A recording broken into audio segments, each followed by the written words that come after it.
Segala macam hal bisa ditemukan di Indonesia.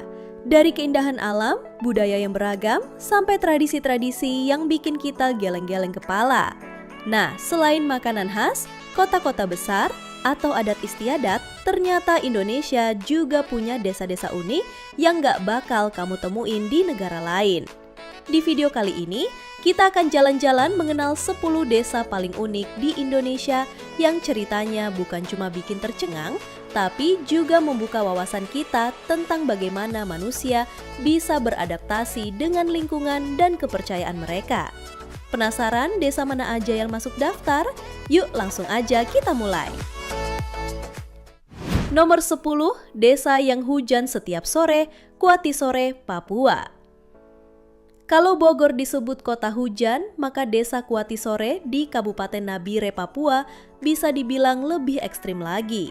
Di sini, hujan hampir selalu turun di sore hari, bahkan saat musim kemarau sekalipun. Fenomena ini membuat masyarakat lokal sering bercanda bahwa Kuatisore berasal dari kata khawatir sore, karena setiap warga sudah tahu akan basah-basahan menjelang malam. Desa ini terletak di kawasan Taman Nasional Teluk Cendrawasih, sebuah surga laut yang terkenal dengan hiu paus raksasanya. Jadi, meskipun hujan menjadi rutinitas, Kuatisore tetap ramai dikunjungi wisatawan. Para peneliti menyebut fenomena hujan sore ini terjadi karena letaknya di pesisir teluk dengan kelembapan tinggi, sehingga awan mudah terbentuk dan mengguyur hujan di waktu yang hampir sama setiap hari. Bagi warga, hujan sore bukan penghalang, malah sudah jadi bagian hidup. Mereka beraktivitas seperti biasa di pagi hari, lalu bersiap-siap saat langit mulai gelap di sore menjelang. Suasana desa pun terasa segar, jalanan selalu bersih, dan udara bebas polusi karena kendaraan bermotor jarang digunakan. Jadi, meski bikin repot, hujan sore justru menjaga ekosistem Kuatisore tetap alami. Nomor 9, desa yang menolak teknologi modern, Desa Suku Baduy. Desa Suku Baduy yang terletak di Pegunungan Lebak, Banten, dikenal sebagai salah satu komunitas paling unik di Indonesia karena kehidupan mereka yang nyaris bebas dari modernisasi. Mereka secara tegas menolak teknologi seperti listrik, kendaraan bermotor, dan ponsel, memilih hidup sederhana sesuai ajaran leluhur. Bahkan konon, pesawat dilarang melintas di atas wilayah Baduy, terutama di kawasan Baduy Dalam, di mana segala bentuk teknologi, termasuk kamera digital, dilarang keras. Akibatnya, kita tidak bisa benar-benar melihat seperti apa perkampungan mereka kecuali datang langsung ke sana. Rumah-rumah Baduy dibangun dari kayu dan bambu dengan atap rumbia, sementara pakaian tradisional menjadi identitas kuat mereka. Baduy Dalam memakai kain putih polos sebagai simbol kesucian dan keterikatan pada adat.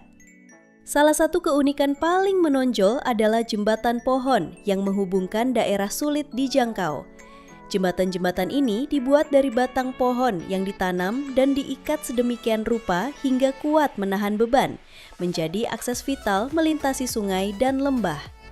Selain fungsi praktis, jembatan ini juga menunjukkan harmoni Baduy dengan alam, menggunakan bahan alami tanpa merusak lingkungan sekitar. Selain itu, masyarakat Baduy menjalankan sistem sosial dan ekonomi yang khas.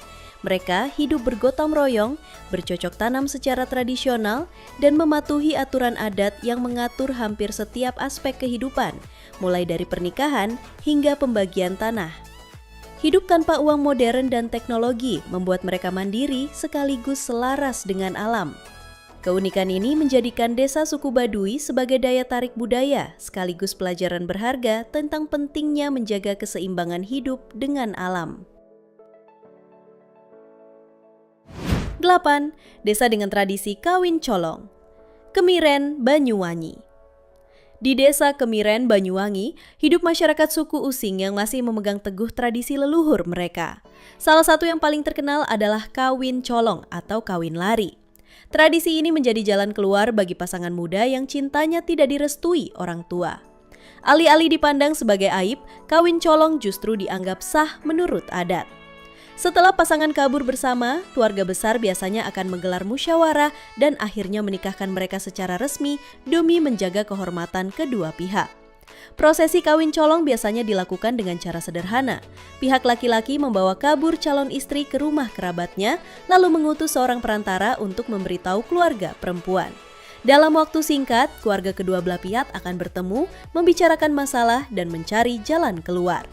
Hasilnya hampir selalu sama. Pernikahan tetap harus dilaksanakan. Jadi, kawin colong bukan sekadar pelarian, melainkan sebuah mekanisme adat yang diakui secara sosial. Hingga kini tradisi kawin colong masih ada meski tidak sesering dulu. Tradisi ini bahkan sering dijadikan bahan kajian antropologi karena menunjukkan cara unik masyarakat suku Using dalam mengatur hubungan sosial dan pernikahan. Nomor 7, desa yang tidak mengubur jenazah. Trunyan, Bali. Di tepi Danau Batur, Bali ada sebuah desa yang bikin banyak orang merinding sekaligus penasaran. Desa Trunyan. Di sini orang yang meninggal tidak dikubur atau dikremasi seperti tradisi Hindu pada umumnya. Mayat mereka justru diletakkan begitu saja di tanah, tepat di bawah pohon besar bernama Tarumenyan. Anehnya, meskipun ada banyak jenazah yang dibiarkan terbuka, tidak ada bau busuk sama sekali. Rahasianya ada pada pohon Tarumenyan tadi yang mengeluarkan aroma harum alami seperti dupa sehingga mampu menetralisir bau mayat. Bahkan dari situlah nama Trunyan berasal, gabungan kata taru pohon dan menyan wewangian. Buat wisatawan menuju lokasi pemakaman ini harus naik perahu menyeberangi Danau Batur. Begitu sampai, suasananya bikin bulu kuduk berdiri. Sunyi, sakral, dengan tulang belulang manusia tersusun rapi di sekitar area. Bagi warga Trunyan, ini bukan sesuatu yang menyeramkan, tapi tradisi turun-temurun yang dianggap sebagai bentuk penghormatan terakhir pada leluhur. Nomor 6, desa dengan rumah-rumah tanpa paku, Wae Rebu, Flores. Di ketinggian sekitar 1.200 meter di atas permukaan laut tersembunyi sebuah desa kecil bernama Wae Rebu yang sering dijuluki desa di atas awan. Desa ini terkenal karena rumah tradisionalnya yang disebut Mbaruniang. Uniknya, rumah-rumah berbentuk kerucut itu dibangun tanpa menggunakan paku besi sama sekali. Semua sambungan kayu hanya diikat dengan rotan dan tali dari serat alam. Walau sederhana, konstruksi ini justru sangat kuat, mampu bertahan puluhan tahun bahkan diterpa angin kencang khas pegunungan Flores. Mbaruniang punya struktur 5 lantai. Lantai pertama dipakai untuk tempat tinggal keluarga, sementara lantai kedua hingga keempat difungsikan sebagai lumbung untuk menyimpan padi, jagung, kopi, dan bahan makanan lain. Lantai kelima dianggap paling sakral, khusus untuk benda-benda pusaka dan simbol leluhur. Arsitektur unik ini menunjukkan betapa cerdasnya nenek moyang Wae Rebu dalam menggabungkan fungsi, budaya, dan kepercayaan dalam satu bangunan. Keindahan Wae Rebu bukan hanya soal rumahnya, tapi juga pemandangan alam di sekitarnya. Untuk mencapainya, pengunjung harus trekking selama 3-4 jam melewati hutan tropis yang masih sangat alami. Begitu sampai, suasana desa yang dikelilingi kabut membuat pengunjung seakan masuk ke dunia lain. Tak heran UNESCO menetapkan Mbaruniang sebagai warisan budaya dunia pada 2012. Desa ini pun semakin ramai dikunjungi wisatawan dari dalam maupun luar negeri. 5. Desa dengan warga berkaki dan bertangan mirip kepiting.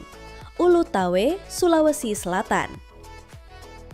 Di Dusun Ulu Tawe, Kabupaten Bone, Sulawesi Selatan, banyak warganya memiliki kondisi fisik yang unik. Tangan dan kaki berbentuk mirip capit kepiting.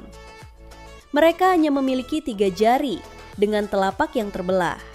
Kondisi medis ini dikenal dengan istilah ektrodaktili, sebuah kelainan genetik langka. Kasusnya cukup banyak di Ulu Tawe, sehingga hampir setiap keluarga memiliki anggota dengan ciri serupa. Secara medis, kemungkinan besar kondisi ini dipicu oleh faktor genetik dan diperparah oleh perkawinan antar kerabat yang masih umum di desa tersebut. Namun dari sisi kepercayaan lokal, warga percaya ini adalah bentuk kutukan akibat leluhur yang melanggar aturan adat. Sayangnya, karena minimnya edukasi kesehatan dan kurangnya penelitian, penderita sering dijauhi dan dianggap berbeda. Meski demikian, beberapa aktivis sosial berusaha mendampingi warga agar tetap percaya diri dan mendapat perhatian medis. Nomor 4, suku bermata biru asli Indonesia, Buton, Sulawesi Tenggara. Jika di Lamno, Aceh, sebagian warganya bermata biru atau coklat karena merupakan keturunan bangsa Portugis yang pernah singgah ratusan tahun lalu, maka berbeda halnya dengan masyarakat di Pulau Buton, Sulawesi Tenggara. Di sana, fenomena mata biru muncul bukan karena pengaruh keturunan asing, melainkan murni faktor genetik alami. Keunikan ini membuat banyak orang tercengang, sebab mata biru terang yang biasanya identik dengan orang Eropa justru ditemukan pada wajah-wajah asli Indonesia. Fenomena langka ini bukan karena lensa kontak atau perkawinan silang, melainkan bawaan genetik yang diwariskan turun-temurun di kalangan warga Buton. Menurut para ahli, kondisi unik ini disebut Waardenburg Syndrome, kelainan genetik langka yang bisa memengaruhi pigmen warna mata, rambut, bahkan kulit. Namun, di Buton, fenomena ini dianggap sebagai sesuatu yang istimewa, seolah menjadi identitas khas masyarakat setempat. 3. Desa yang warganya menolak kasur, Dusun Kasuran, Sleman. Ada satu dusun kecil di Sleman, Yogyakarta yang warganya tidak tidur di atas kasur. Namanya Dusun Kasuran. Sejak dulu hingga sekarang, hampir semua penduduk memilih tidur di atas dipan bambu atau tikar pandan. Larangan menggunakan kasur konon berasal dari cerita sejarah ketika Sunan Kalijaga sedang berdakwah. Dikisahkan beliau pernah singgah di dusun ini, diberi kasur untuk beristirahat, lalu ketika bangun justru berpesan agar warga tidak lagi memakai kasur. Sejak itu, aturan tak tertulis tersebut dipatuhi turun-temurun. Bahkan mereka percaya bahwa orang yang melanggar bisa mendapat musibah, mulai dari sakit, kerasukan, hingga mengalami kejadian aneh. Banyak kisah diceritakan, termasuk pengalaman para pendatang yang mencoba tidur dengan kasur, lalu mengalami gangguan supranatural. Karena itulah, masyarakat lebih memilih tetap berpegang teguh pada pesan leluhur. Uniknya, kebiasaan tidur di dipan atau tikar ternyata memberi manfaat kesehatan. Dokter menyebut tidur di permukaan keras bisa menjaga postur tubuh lebih baik dan mencegah nyeri punggung. Jadi tanpa disadari, kebiasaan warga Kasuran bukan hanya melestarikan tradisi, tapi juga memberi efek positif untuk tubuh mereka. 2. Desa yang membuat rumah dari kotoran sapi, Sade, Lombok. Desa Sade di Lombok memiliki rumah adat yang unik karena dibangun dari bahan-bahan alami khas. Atap rumah terbuat dari ilalang, dan setiap rumah dibangun di atas pondasi batu rendah untuk melindungi dari air hujan.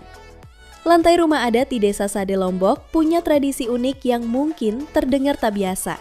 Warga setempat terbiasa melulur lantai rumah dengan kotoran sapi atau kerbau, sebuah kebiasaan turun-temurun yang diyakini membuat rumah terasa lebih bersih. Menurut kepercayaan masyarakat, rumah yang belum dilumuri kotoran ternak belum dianggap benar-benar layak huni.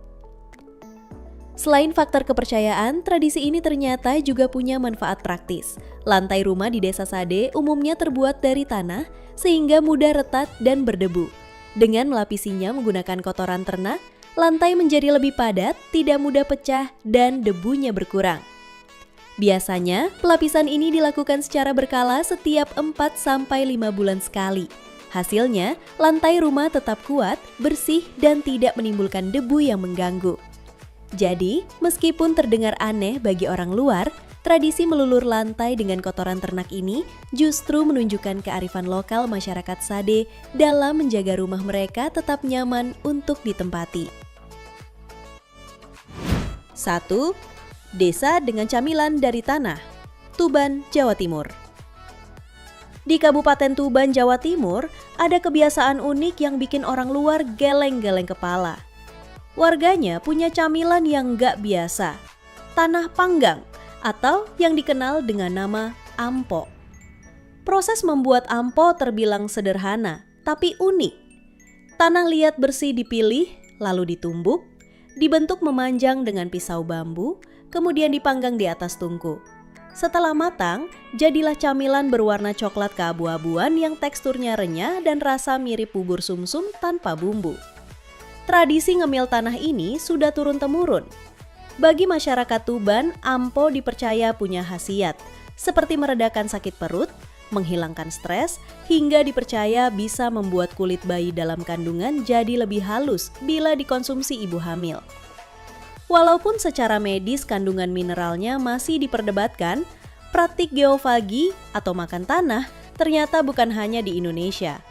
Fenomena serupa juga ditemukan di Afrika, Amerika Latin, bahkan India. Bedanya, di Tuban, camilan ini dijual terbuka di pasar-pasar tradisional dan laris manis. Jadi itulah 10 desa paling unik di Indonesia. Desa manakah yang paling bikin kamu penasaran? Tulis jawabanmu di kolom komentar ya.